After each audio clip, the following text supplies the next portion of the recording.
কঠিন চিবরদান উৎসব নিয়ে আরো বিস্তারিত জানাতে এই মুহূর্তে রাঙামাটি থেকে যোগ দিয়েছেন সহকর্মী হিমেল চাকমা। 1972 সালের পর থেকে ধারাবাহিকভাবেই কঠিন চিবরদান উৎসব পালন হয়ে আসছে। এই মুহূর্তে আপনি সেই অনুষ্ঠান স্থলে রয়েছেন, কি ধরনের পরিবেশনা চলছে বা কি ধরনের আয়োজন রয়েছে সেখানে? বান্ডেল থাকলে প্রতি সেনমানিতে টাকা বাঁচবে। বিকাশ সেনমানি বান্ডেল কিনে জিতুন প্রতি লেনদেনে।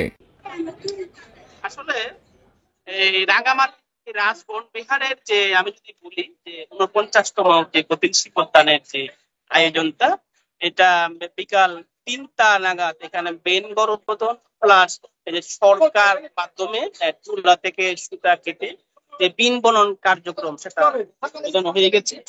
ইতিমধ্যে আমরা রাঙামাটি রাজবন বিহারের যে বেনগরের যে চিত্রটা দেখতে পাচ্ছি, সেটা হলো আসলে এখানে হাজারো মানুষ কিন্তু ইতিমধ্যে কিন্তু এখানে এসে এই যে পুণ্য কাজটা তারা সেখানে অংশ নিচ্ছেন। আমরা যে তথ্য যেটা নিয়েছি রাজবন বিহার কর্তৃপক্ষের কাছ থেকে, সেটা হচ্ছে টোটাল 200টি বেনের মাধ্যমে আজকে মূলত যে কঠিন যে চিবর অর্থাৎ বৌদ্ধ ভিক্ষুদের যে পরিধেয় যে চিবর, সেই চিবর মূলত তৈরি করা হবে।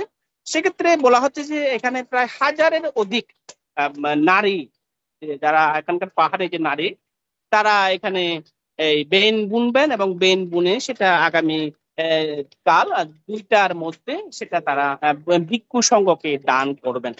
তো একটা বিষয় জানিয়ে রাখা ভালো যে গত বছর কিন্তু একটা বিশেষ কারণে রাঙামাটি সহ পার্বত্য চট্টগ্রামে যে চিবরদান অনুষ্ঠিত হয়নি। তো এবারই হচ্ছে মূলত এই বেশ জাঁকজমক ভাবে পুরো পার্বত্য চট্টগ্রামে চিবরদান পালিত হচ্ছে। তো একটা বিষয় যে রাজবন বিহার কর্তৃপক্ষ রাজবন বিহারের অধীনে, অর্থাৎ তাদের যে প্রধান,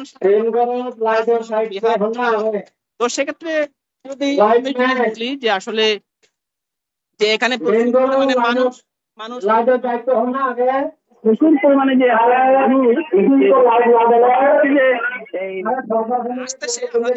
রাঙ্গামাটি ছাড়াও রাঙ্গামাটি বিভিন্ন উপজেলা থেকে এখানে মানুষ কিন্তু আসতেছে, বিভিন্ন বোটে করে আসতেছে।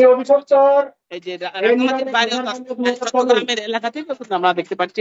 তো কিছুক্ষণ আগে এখানে রাজবন বিহারের যে আবাসিক প্রধান যে প্রজ্ঞালঙ্কার মহা তেরো, তার নেতৃত্বে বৌদ্ধ যে বেনগরের যে কার্যক্রম সে সরকার সেটা সবমুখর পরিবেশেই চলছে কঠিন চিবরদান উৎসব।